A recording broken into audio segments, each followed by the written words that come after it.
دنیا میں اگر کسی جگہ پر کسی کے گھر پر آگ لگ جائے اور اس ایک گھر کی آگ ہم یہ سمجھ سکتے ہیں یا اندازہ لگا سکتے ہیں کہ اس ایک گھر کی آگ کے لیے پورا محلہ، اور اگر وہ آگ بڑھتی ہے تو پورا شہر پریشان حیران ہو جاتا ہے اور اس کو بجھانے کی فکر ہی نہیں کرتا، بلکہ اپنی طاقت کے بقدر ہر آدمی کوشش کرتا ہے کہ بھائی آگ کسی طرح سے بجھ جائے، کیونکہ آگ ایک ایسی چیز اور ایسی طاقت ہے کہ جو اچھے برے کو نہیں دیکھتی، اپنے پرائے کو نہیں دیکھتی، اللہ نے اسے دیکھنے کی صلاحیت ہی نہیں دی اور وہ انجام سے بھی بے خبر ہے، انجام کا بھی اسے کوئی خوف نہیں ہے کہ بھی آگے کیا ہونے والا ہے، گناہ بے گناہ کو نہیں دیکھتی، معصوم اور بچوں اور بڑوں کو نہیں دیکھتی، جب بھڑکتی ہے تو اپنی چپیٹ میں جو اس کے قریب آتا جاتا ہے اس کو لیتی جاتی ہے۔ تو اس آگ کو بجھانے کی ہر وہ شخص جو کسی بھی طرح سے کچھ کوشش کر سکتا ہے وہ کوشش کرتا ہے اور آگے بڑھ کر اس کو بجھانے کے لیے کسی نہ کسی طریقے سے اپنا کام انجام دیتا ہے۔ کوئی ایک ڈول پانی لائے گا، کوئی 2 ڈول پانی لائے گا، کسی کے پاس ٹینکر ہوگا تو ٹینکر لائے گا، کسی کے پاس آگ بجھانے والی مشینوں اور ایسی ایجنسیوں کے نمبرات ہوں گے تو ان کو کانٹیکٹ کر کے ان کو بلائے گا۔ بہرحال کسی نہ کسی طریقے سے کوشش کرے گا۔ اگر کوئی کچھ نہیں کر سکتا، اس کے گھر پر لوٹا ہے تو لوٹے کے اندر پانی لا کر اس کو بجھائے گا۔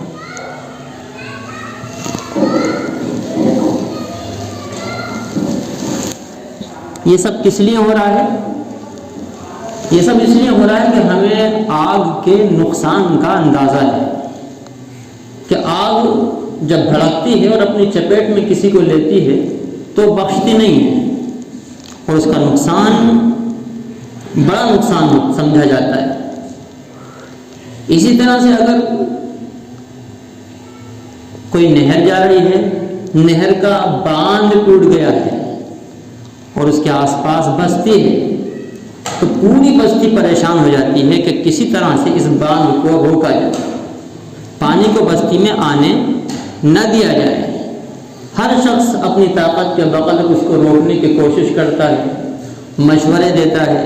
اپنی طاقت، اپنی قوت، اپنی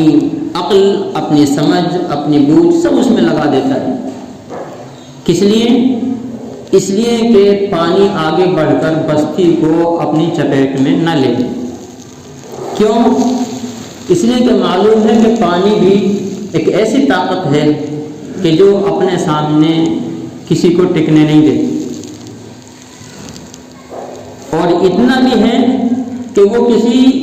گناہ بے گناہ کو بھی نہیں دیکھتا، کسی اپنے پرائے کو بھی نہیں دیکھتا۔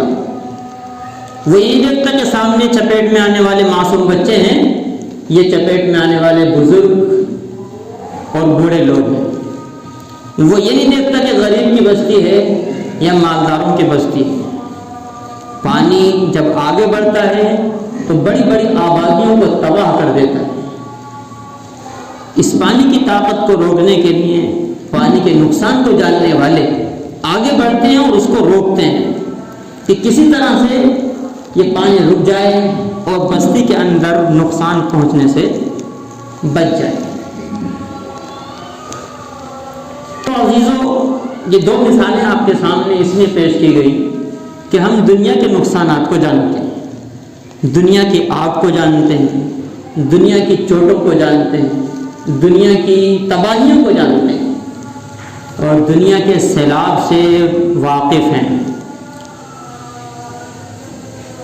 لیکن یہ سیلاب، یہ آندھیاں، یہ آگ، یہ سب عارضی نقصان پہنچانے والی چیزیں ہیں۔ ان سے بڑے نقصان پہنچانے والے اور ان سے زیادہ تباہ کرنے والی ایک چیز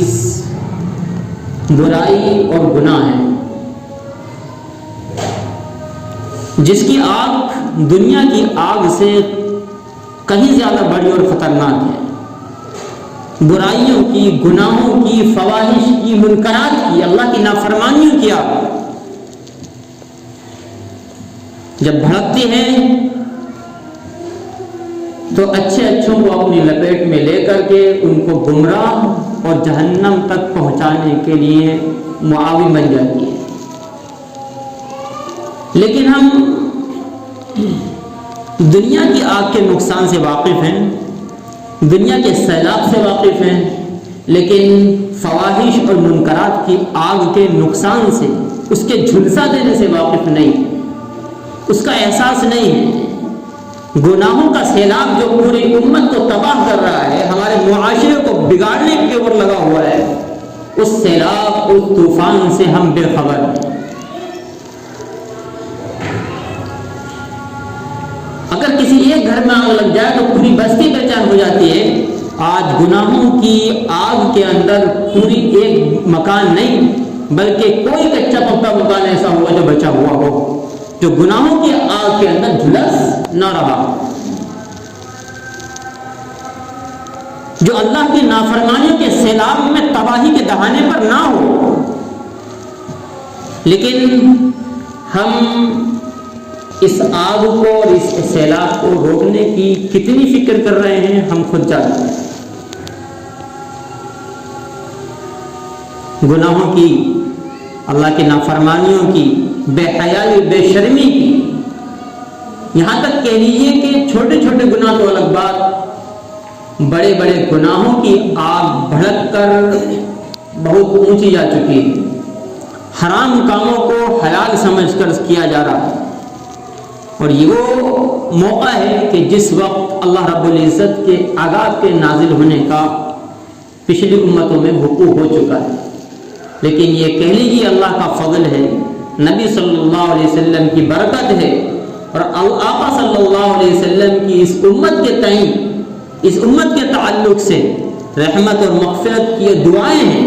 جو اس امت پر رحمت کی چادر تلے ہمیں اللہ کے عذاب سے بچائے۔ ورنہ تو آپ پچھلی قوموں کے حالات پڑھیں گے کہ جب وہ اللہ کی احکامات سے باغی ہوئے ہیں، اللہ کے احکامات کو چھوڑنے کی طرف گئے، تو اللہ رب العزت نے انبیاء بھیجے ہیں، انبیاء کی باتوں کو نہیں مانا گیا تو ان پر پکڑ آئی، ان پر گرفت آئی ہے، ان کو دنیا کے اندر جھنجھوڑ دیا گیا ہے، ان کو دنیا کے اندر عذاب کا مزہ چکھا دیا گیا۔ لیکن اللہ کا ہم پر کتنا بڑا احسان ہے کہ ہم اللہ رب العزت کی نافرمانیاں کر رہے ہیں، گناہوں کی طرف جا رہے ہیں، اور اتنا ہی نہیں بلکہ ان کی ذرہ برابر بھی ہم فکر نہیں کر رہے ہیں کہ کس طرح سے ہمارے معاشرے سے گناہوں کی آگ بجھ جائے، فواحش اور اللہ کی نافرمانیوں کا آنے والا سیلاب رک جائے۔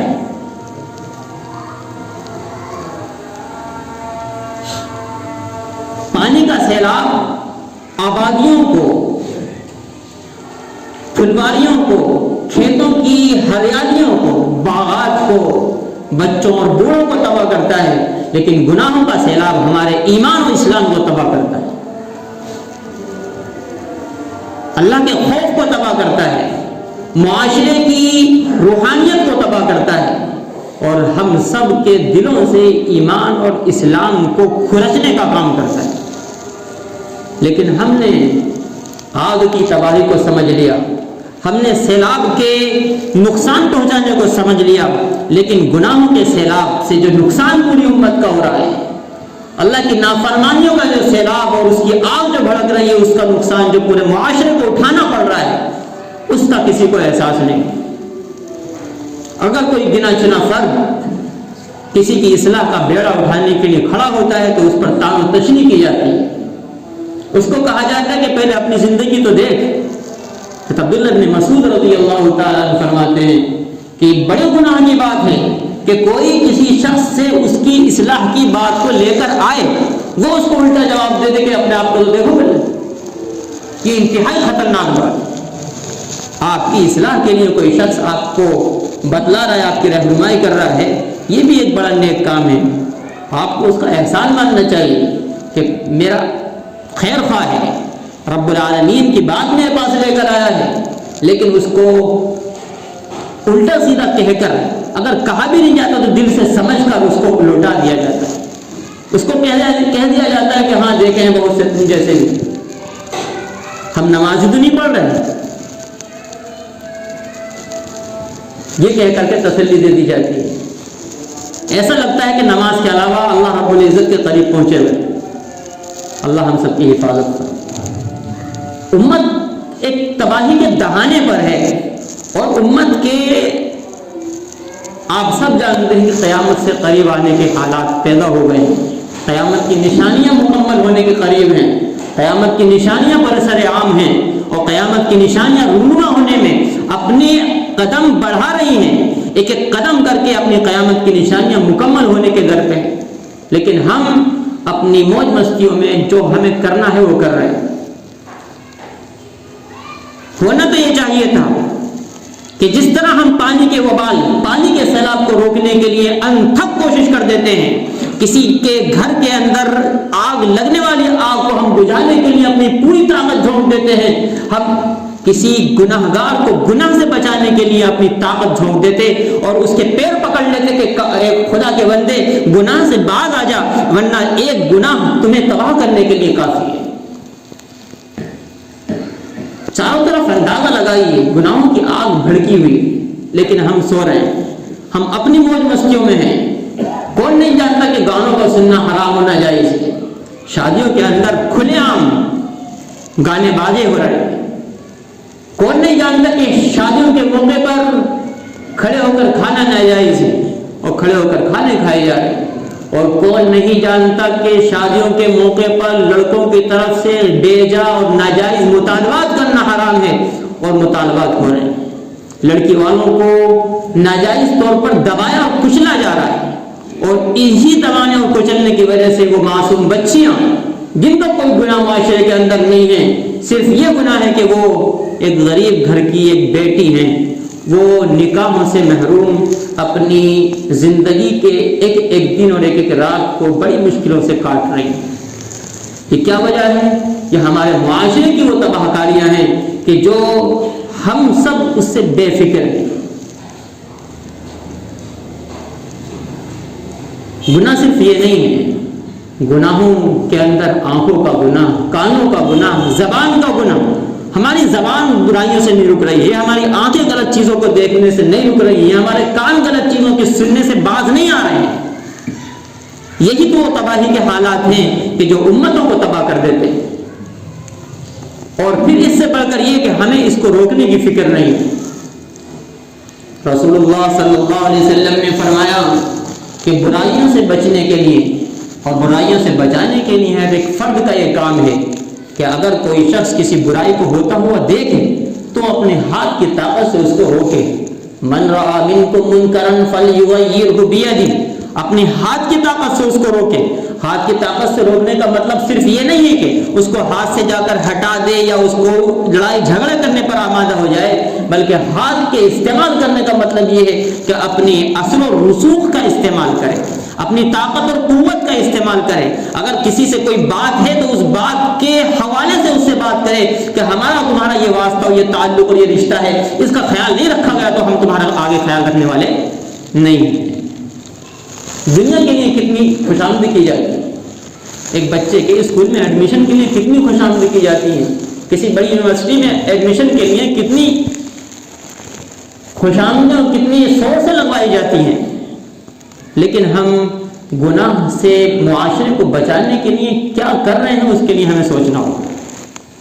اللہ رب العزت نے ہم سب کو طاقت دی، قوت دی ہے، ہاتھ سے نہیں روک سکتے کہ زبان سے روکیں، پیار اور محبت کے دو بول بول کر کے ان کو سمجھائیں، اور اللہ اور رسول کا حوالہ دے کر کے اللہ سے اور رسول کی محبت کو آمادہ کریں۔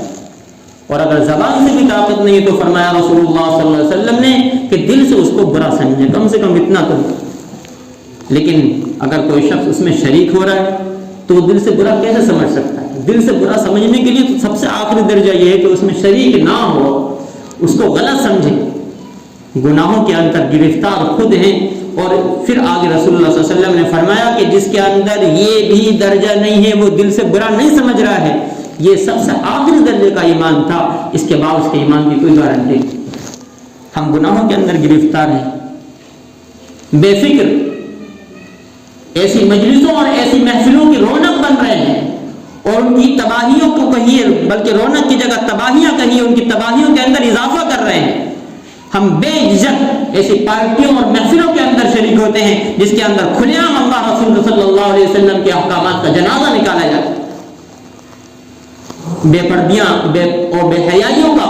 ہجوم ہوتا ہے۔ یہ معاشرے کی اصلاح کرنے والی امت تھی۔ قرآن کریم کہتا ہے کنتم خیر امۃ اخرجت للناس، کہ تم لوگوں کی بھلائیوں کے لیے نکالے گئے تھے۔ تأمرون بالمعروف وتنہون عن المنکر، اچھائیوں کو معروف کہا، معروف یعنی لوگوں میں عام چیزیں، معروف چیزیں، جانی پہچانی چیزیں۔ وتنہون عن المنکر، اور برائیوں سے روکنے والے تھے، برائیوں سے، منکرات سے۔ منکر کہا یعنی منکر، برائی ایک ایسی چیز ہے کہ جس کو لوگ انجانے طور پر محسوس کرتے ہوں۔ اگر کسی کے یہاں کوئی برائی پائی جائے تو اس کو اچنبے سے دیکھتا ہوں کہ یہ کیا چیز آ گئی، منکر کا لفظ استعمال کیا۔ لیکن آج برائیاں معروف ہو چکی ہیں، برائیاں چاروں طرف دکھائی دے رہی ہیں، اچھائیاں منکر ہو گئی ہیں، الٹا ہو رہا ہے، اچھائیاں اکا دکا کہیں دکھائی دیتی ہے۔ اللہ رب العزت ہم سب کو اس امت کی جو ذمہ داری دی گئی ہے اس ذمہ داری کو مضبوطی کے ساتھ پکڑنے کی توفیق عطا فرمائے، ہمیں اپنی بھی فکر کرنے کی توفیق عطا فرمائے، اور پورے معاشرے کو اس تباہی اور سیلاب سے بچانے کی فکر عطا فرمائے جو تباہی اور سیلاب، آندھی اور طوفان سے، سیلاب سے اور آگ کی زبردست لپٹوں سے زیادہ خطرناک ہے۔ اللہ رب العزت ہم سب کو عمل